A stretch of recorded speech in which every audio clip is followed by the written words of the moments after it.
بہرحال وہاں کے جاسوسوں نے یہ خط لکھا کہ یہاں کے جو گورنر ہیں نعمان بن ثابت، ان کے اندر نرمی ہے، یہ اہل بیت سے محبت کرنے والے ہیں، اس لیے ان کے ہوتے ہوئے کوفہ میں کچھ بھی نہیں ہو سکتا، یہاں جو کچھ ہوگا وہ امام حسین کے کام کے مطابق ہوگا۔ امام مسلم بن عقیل جو فرمائیں گے وہی ہوگا۔ میرے عزیز دوستوں اور بزرگوں، تب اس نے یزید نے کیا کیا کہ ایک میٹنگ بلایا کہ یہ بتاؤ کوفہ کے حالات ایسے بن چکے ہیں، کیا کیا جائے؟ تو کچھ ظالموں نے مشورہ دیا کہ کوفہ میں جو گورنر ہیں ان کو معزول کر دیا جائے اور ان کی جگہ پر ابن زیاد، عبید اللہ بن زیاد کو بٹھا دیا جائے، کیونکہ یہ سخت ہے، یہ ظالم قسم کا ہے، یہ کسی کی نہیں سنے گا، جو آپ بولو گے وہی کرے گا۔ یزید نے کہا بہت اچھا مشورہ ہے، اور اس نے فوراً ابن زیاد کو خط لکھا کہ فوراً یہاں سے نکلو اور کوفہ پہنچو، اور وہاں جانے کے بعد میں تمہیں کچھ بھی نہیں کرنا ہے، صرف میری بیعت کرنا ہے، جو میری بیعت کرے اس کے لیے امان ہے، اور جو میری بیعت نہیں کرے اس سے قتل کر دینا ہے۔ یہ پہلا حکم جاری ہوا تھا یزید کا کہ مسلمانوں کو قتل کر دیا جائے، اپنے آپ کو خلیفہ کہتا تھا۔ بہرحال ابن زیاد جب کوفہ کے لیے روانہ ہوا تو اس کی چاپلوسی اور چور پن دیکھیے، یہ رہتا تھا بصرہ میں لیکن نکلتا ہے تو حجاز مقدس کے راستے سے آتا ہے۔ کیوں؟ کیونکہ کوفہ والوں کو معلوم تھا کہ امام حسین آئیں گے تو حجاز کے راستے سے آئیں گے، رات کی تاریکی میں آئیں گے، سارے کوفہ والے ان کا استقبال کریں گے، تو اس نے یہ سوچا کہ ہم اسی راستے سے چلتے ہیں تاکہ کوفہ والے یہ سمجھیں کہ میں امام حسین ہوں اور لوگ میرا استقبال کرنے کے لیے آئے۔ تو حجاز مقدس کے راستے سے حجازی لباس پہن کر بالکل شاہانہ طریقے سے یہ جب کوفہ میں داخل ہوا تو لوگ نعرہ لگا رہے ہیں، اس کا استقبال کر رہے ہیں، حالانکہ کسی کو نہیں پتا کہ یہ ابن زیاد ہے، چہرہ ڈھکا ہوا ہے، لباس بڑے زبردست ہیں، نعرے لگ رہے ہیں۔ جب یہاں تک کہ لوگ استقبال کے لیے کہ یہ سمجھ کر کہ یہ امام حسین ہیں، پورے کوفے کو لوگ جب جمع ہو گئے، بھیڑ بہت زیادہ ہو گئی، تب اس میں سے ایک اس کا ساتھی کھڑا ہوتا ہے اور اعلان کرتا ہے کہ اے لوگوں راستہ چھوڑ دو، یہ امیر المؤمنین کے حکم سے یعنی یزید کے حکم سے یہاں کے گورنر ابن زیاد تشریف لا رہے ہیں۔ وہ ظالم اعلان کرتا ہے۔ جب کوفہ والوں نے دیکھا کہ ابن زیاد آ گیا ہے تو ان کی ساری تمنائیں، ساری خواہشیں وہیں پر ٹوٹ جاتی ہیں اور سب اپنے گھر چلے جاتے ہیں، اور یہ اپنا جو اس کی جماعت تھی اس جماعت کے ساتھ میں گورنر ہاؤس میں جاتا ہے اور بیٹھ جاتا ہے۔ گورنر ہاؤس میں بیٹھنے کے بعد میں امام مسلم بن عقیل کو پتا چل گیا کہ ابن زیاد کوفہ آ چکا ہے، تو آپ جس گھر میں پناہ لیے ہوئے تھے اس گھر سے نکل کر دوسرے گھر میں ایک ہیں ہانی بن عروہ جو بہت ہی اہل بیت سے محبت کرتے تھے، ان کے گھر میں چلے گئے اور وہاں پناہ لے لیا۔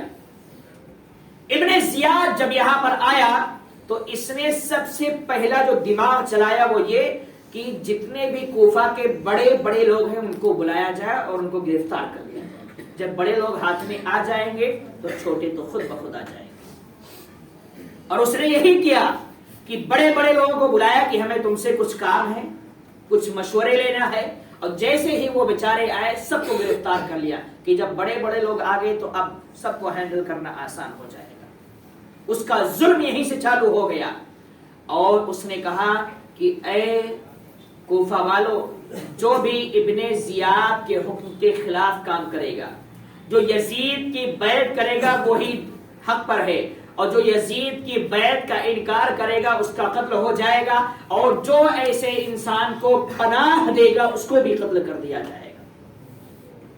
امام مسلم بن عقیل ہانی بن عروہ کے گھر میں تھے۔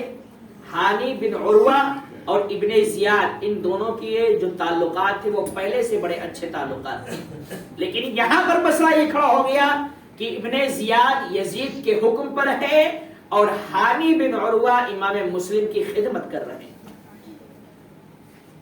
اس نے جب امام مسلم کا پتہ لگانا چاہا کہ یہ ہیں کہاں، کیسے پتہ لگے گا، تو لوگوں نے بتایا کہ امام مسلم جو ہیں وہ ہانی بن عروہ کے گھر میں ابھی موجود ہیں۔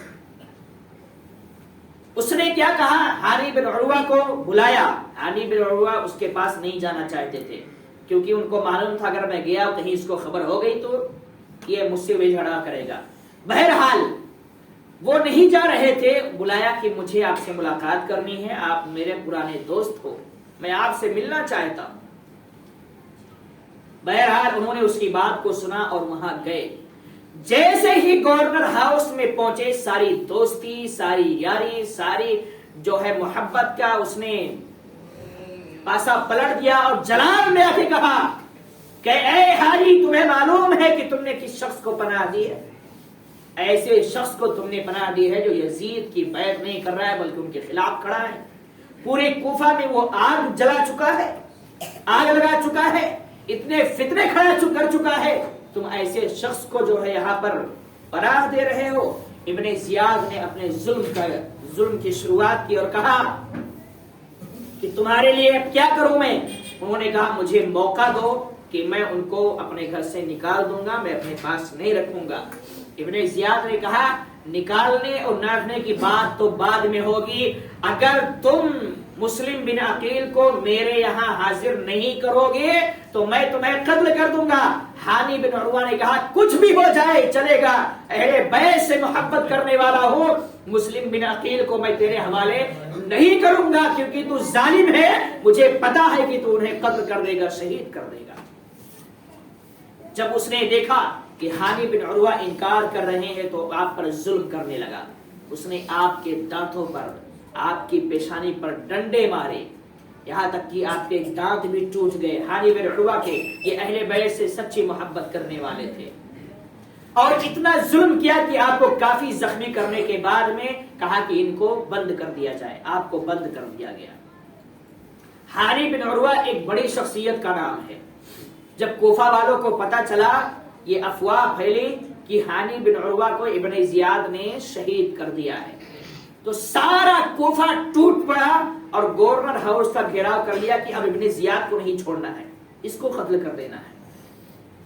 لیکن ابن زیاد ہر جگہ اپنا دماغ جو ہے وہ بڑی چاپلوسی سے چلاتا تھا. میرے عزیز دوستو، جب سارے لوگ گورنر ہاؤس کا گھیراؤ کر لیتے ہیں اور کہتے ہیں کہ اگر ہانی بن عروہ کو شہید کیا گیا ہے تو ہم اس کا بدلہ لے کے ضرور رہیں گے، اس کا بدلہ ضرور لیں گے. بہرحال جب ابن زیاد نے دیکھا کہ ماحول خراب ہو رہا ہے تو اس نے کہا کہ بھائی جاؤ اور قاضی شریح سے کہا کہ ان کی حالت معلوم کرو اور لوگوں کو بتا دو کہ یہ ٹھیک ٹھاک ہے، کوئی دقت نہیں ہے. اور واقعی شہید نہیں کیا تھا، بس تکلیف دیا تھا. قاضی شریح جاتے ہیں اور وہاں پر ان سے ان کے حالات معلوم کرتے ہیں. جب حالات معلوم کیا تو ہانی بن عروہ نے کچھ باتیں بھی ان سے کہی کہ میرے قوم سے جا کے یہ کہہ دینا. لیکن ابن زیاد ہر جگہ اپنا جاسوس لگا دیا کرتا تھا کہ کون کیا بات کر رہا ہے، میرا جاسوس رہے گا تو ساری باتوں کی خبر مجھے ملے گی. کیونکہ قاضی شریح اس وقت جو تھے وہ ان سے محبت کرنے والے تھے. ہو سکتا ہے کچھ راز کی باتیں دونوں میں ہو جائیں، اس لیے اس نے جاسوس لگا دیا. اب ہانی بن عروہ کی حالات معلوم کرنے کے بعد قاضی شریح چھت پہ چڑھے، اعلان کر دیا کہ اے لوگوں سنو، ہانی بن عروہ بالکل صحیح سلامت ہیں، انہیں کوئی دقت نہیں ہے، پریشان ہونے کی ضرورت نہیں ہے. اب سب لوگ ہانی بن عروہ کی محبت میں آئے تھے کہ ان کو شہید کر دیا گیا تو ہم بدلہ لیں گے. جب سنا کہ یہ ٹھیک ٹھاک ہے تو سب اپنے گھروں کو واپس چلے گئے. اب جب واپس چلے گئے تو امام مسلم بن عقیل کو یہ پتا چلا کہ ہانی بن عروہ کو ابن زیاد نے قید کر لیا ہے، گرفتار کر لیا ہے. تو مسلم بن عقیل جو ہانی بن عروہ کے گھر میں موجود تھے وہ لوگوں کو اطلاع دیتے ہیں اور سب کو بلاتے ہیں، یہاں تک کہ 40,000 لوگ امام مسلم بن عقیل کا ساتھ دینے کو تیار ہو جاتے ہیں اور یہ سب گورنر ہاؤس کا گھیراؤ کرتے ہیں کہ چلو ہم ہانی بن عروہ کو وہاں سے چھڑا کر لائیں گے. امام مسلم بن عقیل نے جب دیکھا کہ 40,000 سے زیادہ تعداد ہو چکی ہے جو ہمارے ساتھ میں ہے تو مجھے کیا ٹینشن، کس چیز کا خوف ہے. لیکن انہیں کیا معلوم تھا کہ یہ کوفہ والے ہیں، یہ کچھ بھی کر سکتے ہیں. بہرحال اللہ کی ذات پہ بھروسہ کر کے امام مسلم بن عقیل وہ 40,000 کی تعداد لے کے گورنر ہاؤس کا گھیراؤ کرتے ہیں اور پہنچ جاتے ہیں. اب ہوا کیا؟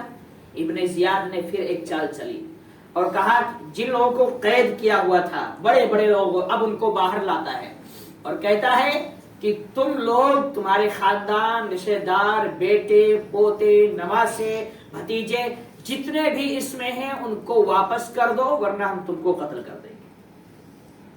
تو اب یہ بیچارے اپنی جان بچانے کے لیے چھت پہ چڑھتے ہیں اور کہتے ہیں کہ دیکھو جو جو ہمارے رشتہ دار ہیں لڑکے ہیں بچے ہیں بھائی ہیں بھتیجے سب چلے جاؤ ورنہ ہماری جان کا خطرہ ہے ہماری جان کا خطرہ ہے. ہوا کیا؟ 40,000 کی تعداد آئی تھی اور سب چلے جاتے ہیں 500 لوگ صرف بچتے ہیں. یہ بے وفائی جو یہ کہہ کر امام مسلم اور امام حسین کو بلا رہے تھے کہ ہم جان دینے کی بات آئے گی تو جان دے دیں گے اور سب کچھ کرنے کو تیار ہیں، امام حسین کا ساتھ چھوڑنے کو تیار نہیں ہے. ایک دھمکی ملی کہ اگر نہیں جاؤ گے تو ہم مار دیے جائیں گے، تو سارے کے سارے لوگ چلے گئے، 500 لوگ بچتے ہیں. مغرب کی نماز کا وقت ہے. امام مسلم بن عقیل امامت کے لیے آگے بڑھے، 500 لوگ آپ کے ابتدا میں نماز پڑھنے کے لیے کھڑے ہوئے. منظر کتنا خطرناک ہوا معلوم ہے؟ یہ 500 لوگ ہیں مغرب کی نماز میں، لیکن جب امام مسلم نے سلام پھیرا تو ایک بھی وہاں پر موجود نہیں، سب چھوڑ کے چلے گئے. اتنا بڑا دھوکہ اور اتنا بڑا فریب جو کوفہ والوں نے اہل بیت کے ساتھ کیا وہ شاید ان کے ساتھ کسی نے کبھی نہیں کیا ہوگا. آتے ہیں تو 40,000، ایک دھمکی ملی تو چلے گئے، 500 بچے اور وہ بھی ڈرتے ڈرتے رکے ہوئے تھے لاج میں. نماز کے اندر نیت توڑ توڑ کے سب چلے گئے. امام مسلم سلام پھیرتے ہیں تو اکیلے تنہا بچتے ہیں، کوئی نہیں ہے ساتھ. اب امام مسلم بن عقیل پریشان ہے، کروں تو کیا کروں، جاؤں تو کہاں جاؤں، کس کے یہاں پناہ لوں، کس کے یہاں جاؤں، کوئی راستہ سمجھ میں نہیں آ رہا ہے. اور امام مسلم کو ٹینشن یہ ہے کہ آپ نے امام حسین رضی اللہ عنہ کو خط لکھ دیا تھا کہ بھائی یہاں کے حالات بالکل صحیح ہیں، آپ بھی چلے آئے. ادھر امام مسلم کے ساتھ یہ ہو رہا ہے اور ادھر امام حسین مکہ سے نکل کے کوفہ وہ بھی چل چکے ہیں. امام مسلم کو ٹینشن یہ ہے کہ اب بھائی کو روکو کیسے، بتاؤں کیسے، خبر کیسے دوں کہ میری حالت یہ ہو چکی ہے، آپ وہی رک جاؤ، آنے کی ضرورت نہیں ہے. لیکن کوئی راستہ نہیں تھا آپ کے پاس، کوئی ذریعہ نہیں بچا تھا. میرے عزیز دوستو، امام مسلم بن عقیل رات کی تاریکی میں بھٹک رہے ہیں پورے کوفہ میں کہ کہیں پناہ مل جائے. جاتے جاتے دیکھا ایک عورت اپنے گھر کے دروازے پر بیٹھی تھی. آپ جاتے ہیں کہتے ہیں کہ مجھے پانی کی ضرورت ہے، پانی پلا دو. وہ عورت اپنے گھر کے اندر گئی، پانی لائی. آپ اسی کے دروازے پر بیٹھ جاتے ہیں، پانی پیتے ہیں. اب پانی پینے کے بعد وہ عورت کہتی ہے پانی آپ کو مل گیا، جائیے. وہ عورت برتن رکھنے جاتی ہے، آپ وہیں بیٹھے رہ گئے. برتن رکھ کے واپس آئی، دیکھا آپ وہیں بیٹھے ہوئے ہیں. اس نے کہا کہ آپ کی ضرورت پوری ہو گئی، آپ پانی مانگ رہی تھی، میں نے پانی دے دیا، پی لیا، آپ جائیے. اور وہ عورت کون تھی؟ وہ اس عورت کا نام طوعا ہے جو بڑی اہل بیت سے محبت کرنے والی تھی. ایسا نہیں تھا کہ سب ختم ہو گئے تھے، یہ مرد لوگ ہجڑے بنے تھے لیکن عورتوں کے اندر ابھی بھی محبت باقی تھی. امام مسلم بن عقیل رضی اللہ تعالیٰ عنہ ان کی حالت ایسی ہو گئی کہ کہا کہ مجھے کیا پناہ دے سکتی ہو، تو اپنے گھر میں رکھ سکتی ہو. انہوں نے کہا آپ ہیں کون، کہاں سے آئے ہیں، کہاں جا رہے ہیں، کچھ بتائیں. تو آپ نے اپنا نام لیا کہ میں مسلم بن عقیل ہوں، میرے بھائی حسین نے مجھے بھیجا ہے، کوفہ والوں نے مجھے بلایا تھا لیکن سب نے میرے ساتھ دھوکہ کیا ہے. جیسے ہی وہ عورت کہتی ہے مسلم بن عقیل آپ ہی ہیں؟ ہاں میں ہی ہوں. اس نے کہا چلیے گھر کے اندر چلیے. اس عورت کو اہل بیت سے محبت تھی اور پورا واقعہ وہ بھی جانتی تھی کہ امام مسلم کے ساتھ یہ سب ہو رہا ہے. اس نے کہا آپ ہیں؟ تو اس کے گھر کے اندر کا سب سے اچھا کمرہ جو تھا اس کمرے میں بستر بچھاتی ہے اور کہتی ہے آرام کیجیے. کھانا بنایا، کھانا پیش کیا، لیکن ٹینشن اتنا تھا کہ کھانا ایک لقمہ بھی نہیں کھایا. اور ماں تو اہل بیت سے محبت کر رہی ہے، لیکن بیٹا ایک نمبر کا کمبخت اور شرابی تھا۔ جب وہ گھر آیا دیکھا کہ ماں اس کمرے میں بار بار جا رہی ہے، ان کی خدمت کر رہی ہے، تو اسے شک ہو گیا۔ اس نے کہا یہ امی اس کمرے میں آج کیوں جا رہی بار بار، آج تک تو اتنا نہیں دیکھا۔ تو ماں نے سمجھایا، لیکن جب اس نے اصرار کیا تو ماں نے بتا دیا کہ ایسا ایسا مسئلہ ہے، مسلم بن عقیل آئے ہوئے ہیں، اور وہ خود ایک نمبر کا جاسوس تھا، بیٹا جاسوس تھا۔ ہوا یہ کہ مسلم بن عقیل کا نام لیتے ہی وہ لڑکا غصے میں آ گیا، لیکن ماں نے سمجھایا، بہرحال وہ سمجھ گیا۔ سمجھا اتنا کہ رات گزری، صبح جیسے ہی ہوا اس نے اپنے ایک دوست کو جا کے بتایا کہ مسلم بن عقیل میرے گھر میں ہے۔ اب اس دوست نے اپنے باپ کو بتایا، باپ جو تھا وہ ابن زیاد کا ایک نمبر کا چمچا تھا۔ اس نے فوراً ابن زیاد کے پاس خبر بھیجی کہ مسلم بن عقیل ایک عورت توعہ کے گھر میں موجود ہے۔ تو ابن زیاد نے کیا کہ یہ موقع اگر ہاتھ سے نکل گیا تو پھر کچھ نہیں کر سکتے۔ اس نے فوراً ایک جماعت تیار کیا کہ جاؤ اور مسلم کو گرفتار کر کے لے کر آؤ۔ اب یہ سب گھوڑے پر سوار ہیں، ان کے پاس ہتھیار بھی ہے، سب کچھ ہے، پوری تیاری کے ساتھ یہ نکلے ہیں۔ مسلم بن عقیل جب گھوڑوں کے ٹاپ کی آواز سنتے ہیں تو سمجھ جاتے ہیں کہ ابن زیاد کی ہی فوج ہے جو مجھے گرفتار کرنے کے لیے آ رہی ہے۔ تو آپ اپنی تلوار نکالتے ہیں اور مقابلے کے لیے کھڑے ہو جاتے ہیں، اکیلے تنہا ہیں۔ ابن زیاد کی باقاعدہ ایک فوج آئی ہے آپ کو گرفتار کرنے کے لیے۔ مسلم بن عقیل کا پورے کوفہ میں کوئی نہیں ہے، اکیلے تنہا ہے۔ باہر نکلتے ہیں اور وہ جماعت آپ کے سامنے آتی ہے، جماعت آپ کو گرفتار کرنا چاہ رہی ہے، وہ سب آپ پر حملے کر رہے ہیں، وار کر رہے ہیں۔ مسلم بن عقیل کی بہادری اور شجاعت کا عالم یہ ہے کہ اکیلے تنہا ان سب سے مقابلہ کر رہے ہیں۔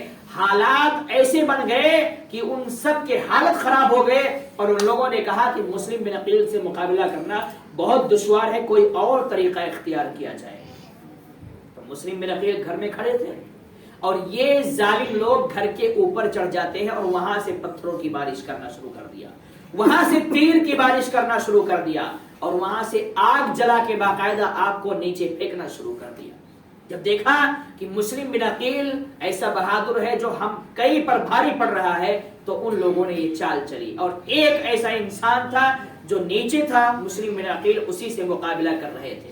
جب اوپر سے بارش ہونے لگی تو آپ کس کا مقابلہ کریں؟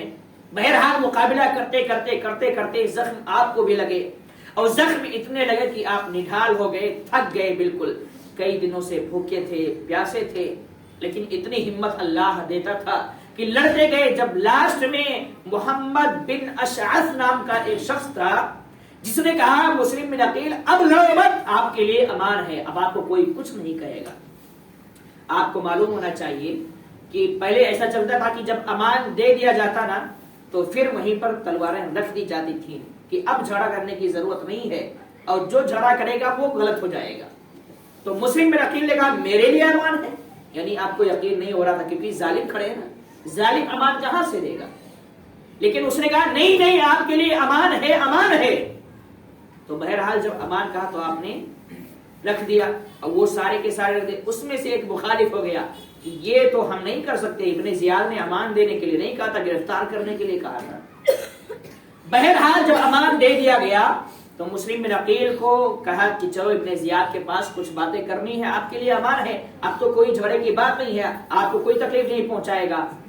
تو محمد بن اشعث اور دوسرے لوگوں نے آپ کو گھوڑے پہ بٹھایا، اور راستے ہی میں ان لوگوں نے یہ چال چلی کہ یہ بہادر بڑا سخت ہے، خطرناک بہادر ہے، چپکے سے پیچھے سے آپ کی جو تلوار تھی اس کو نکال لیا، اور مسلم بن عقیل بالکل خالی ہاتھ ہو گئے۔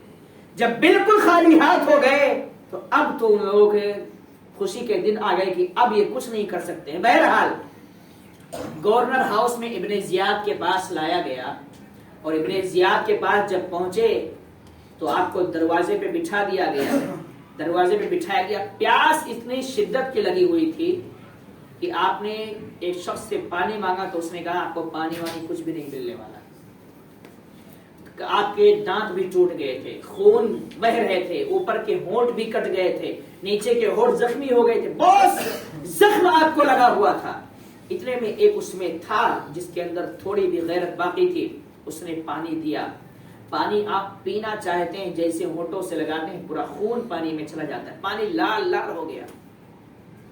مسلم بن عقیل نے دوبارہ چاہا پانی پیوں، اتنے میں 2 دانت ٹوٹ کے اور اس میں گر گئے۔ تو آپ نے کہا شاید اب میری قسمت پہ پانی نہیں ہے۔ محمد بن اشعث کو ابن زیاد نے بلایا جائے۔ وہ اندر گیا، اس نے کہا کہ مسلم بن عقیل کو ہم لے آئے ہیں، لیکن ہم نے ان کو امان دے دی ہے۔ ابن زیاد جلال میں آ گیا کہ تو کون ہوتا ہے امان دینے والا؟ میں نے تو کہا تھا صرف گرفتار کر کے لانا ہے، تو امان دینے والا کون ہے؟ تجھے کس نے کہا امان دینے کے لیے؟ بہرحال اس پہ بھی اس کو بھی قتل کر دیا کہ تو اپنی مرضی کے حساب سے چلے گا۔ اب بات یہ آئی کہ مسلم بن عقیل کو اندر بلایا جائے۔ امام مسلم بن عقیل رضی اللہ تعالیٰ عنہ کو اندر بلایا گیا، باتیں شروع ہو جاتی ہیں۔ اس نے آپ سے ابھی تک جو ہے وہ الٹی سیدھی باتیں کرتا رہا کہ مسلم بن عقیل تم تو کہتے تھے کہ ہم قرآن کے پیروکار ہیں، قرآن پر عمل کرنے والے۔ مسلم بن عقیل نے کہا ہاں ہم قرآن کے ماننے والے، قرآن پہ عمل کرنے والے، علم شریعت پر عمل کرنے والے اس کے خلاف نہیں کرتے ہیں۔ اس نے کہا پھر تم مسلمانوں میں فتنہ جو کھڑا کر دیے، کوفہ آنے کی ضرورت کیا تھی، یہ سب کرنے کی ضرورت کیا تھی؟ امام مسلم بن عقیل نے فرمایا کہ تو جھوٹا ہے اور تجھے معلوم ہی ہے کہ تو ظالم ہے، ہم غلط نہیں ہیں، ہم تو صحیح کر رہے تھے، غلط تم کر رہے ہو۔ امام مسلم بن عقیل نے جب اس سے بات کی تو وہ اور جلال میں آ گیا، یہ ہم سے زبان لڑا رہا ہے۔ وہ گورنر ہاؤس میں ہے، کرسی پر بیٹھا ہوا ہے، کرسی کا گھمنڈ الگ تھا، اس کو نشہ سوار تھا اس کو۔ بہرحال اس نے امام مسلم بن عقیل کو گفتگو کرتے کرتے جب بات آگے بڑھی تو ابن زیاد اتنا خطرناک بدبخت انسان تھا کہ اس نے مسلم بن عقیل کو، مسلم بن عقیل کے والد حضرت عقیل کو، حضرت علی بن ابی طالب کو، سب کو ماں بہن کی گالیاں دینے لگا۔ وہ خاندان جس کا نام لینے سے اللہ ہمارے نام اعمال میں ثواب لکھتا ہے، وہ ابن زیاد ظالم اسی خاندان کو گالیاں دے رہا ہے۔ جب وہ گالیاں دینے لگا تو مسلم بن عقیل پلٹ کے گالی نہیں دیتے ہیں، خاموش ہو جاتے ہیں۔ جتنا گالی دینا ہے دے، اللہ فیصلہ فرمائے گا۔ میرے عزیز دوستو، یہاں پر ایک سبق بھی ملتا ہے ہمیں کہ اگر آج ہمیں کوئی گالی دیتا ہے تو ہم 10 کا مقابلہ کرتے ہیں۔ سیکھو امام مسلم بن عقیل سے، گالی دیا اور باتیں ہو رہی تھی تو باقاعدہ برابر جواب دے رہے ہیں، لیکن جیسے گالی کی بات آئی ابن زیاد گالی دے رہا اور آپ خاموش ہو گئے۔ اس نے کہا ٹھیک ہے جو بھی ہے، جلال میں آیا، اس نے کہا اب تمہیں قتل کر دیا جائے گا، بچنے کا کوئی راستہ نہیں ہے۔ تو مسلم بن عقیل نے محمد بن اشعث جو تھا اس سے کہا کہ تو نے تو امان دی تھی نا، تو وہ بھی ظالم خاموش ہو گیا، کرے تو کیا کرے، ابن زیاد کے پاس کسی کی نہیں چلتی ہے، وہ خاموش ہو گیا۔ بہرحال اس نے حکم کیا دیا امام مسلم کے بارے میں کہ ان کو چھت پہ لے جایا جائے، اور کہا کہ تمہیں میں ایسا قتل کروں گا، ایسا تڑپا کے قتل کروں گا کہ اسلام کی تاریخ میں آج تک ایسا ہوا ہی نہیں۔ اور اس نے کہا اس کو چھت پہ لے جاؤ، اس کا سر تن سے جدا کرنے کے بعد سر اور تن کو نیچے پھینک دو تاکہ جسم کے چتھڑے بن جائیں، ٹکڑے ٹکڑے ہو جائیں۔ امام مسلم بن عقیل نے جب دیکھا کہ معاملہ بالکل اب آخری آ چکا ہے اور یہ ماننے کو تیار نہیں ہے، تو اس نے کہا کچھ کہنا چاہتے ہو؟ آپ نے کہا ہاں مجھے کچھ کہنا ہے، آخری بات ہے۔ تو اس میں ابن سعد نام کے ایک شخص تھے، ان کو بلایا اور سوچا کہ کچھ راز کی باتیں ان سے کہہ دوں۔ تو کہنا تو چاہا لیکن ابن سعد نے انکار کر دیا کیونکہ وہ بھی ابن زیاد کا چمچہ ہی تھا۔ تو ابن زیاد نے کہا سننے میں کیا جاتا ہے، سن لو۔ ابن زیاد کو معلوم تھا کہ یہ ہمارا ہی ہے، جو کچھ ہوگا وہ آ کر بتائے گا۔ لیکن مسلم بن عقیل نے اس سے جو باتیں کی وہ راز کی باتیں تھی کہ کسی کو نہیں بتانا۔ کچھ ان کے اوپر قرضہ تھا، کہا تھا کہ بھائی دے دینا، اور کوئی بات اصل یہ تھی کہ میرے بھائی امام حسین مکہ سے نکلتے کوفہ آ رہے ہیں، میری یہ حالت ہے، اس لیے انہیں خبر پہنچا دو کہ امام مسلم شہید ہو چکے ہیں اور وہ واپس چلے جائیں، نہیں تو ان کے ساتھ بھی یہی حشر ہوگا۔ لیکن ابن زیاد نے سنا تو اور سننے کے بعد جیسے باہر آیا ابن سعد نے ابن زیاد سے کہہ دیا کہ مسلم بن عقیل ایسا ایسا کہہ رہے ہیں. اب وہ اور جلال میں آ گیا اور امام مسلم بن عقیل نے آخری بات اس سے کہی کہ جب میں شہید کر دیا جاؤں تو مجھے لے جا کے کہیں دفن کر دینا.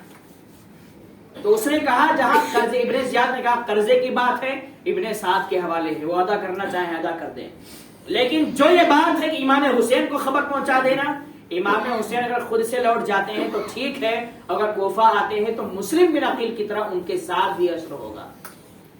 اور اس نے کہا جہاں تک مسلم بن عقیل کے لاش کی بات ہے تو وہ تو میں تیرے حوالے نہیں کروں گا، یہ میرے حوالے رہے گا اور میں جیسا چاہوں گا ویسا کروں گا. بہرحال اس نے حکم دیا کہ لے جاؤ چھت کے اوپر، اور مسلم بن عقیل کے سر کو تن سے جدا کرنے کے بعد میں چھت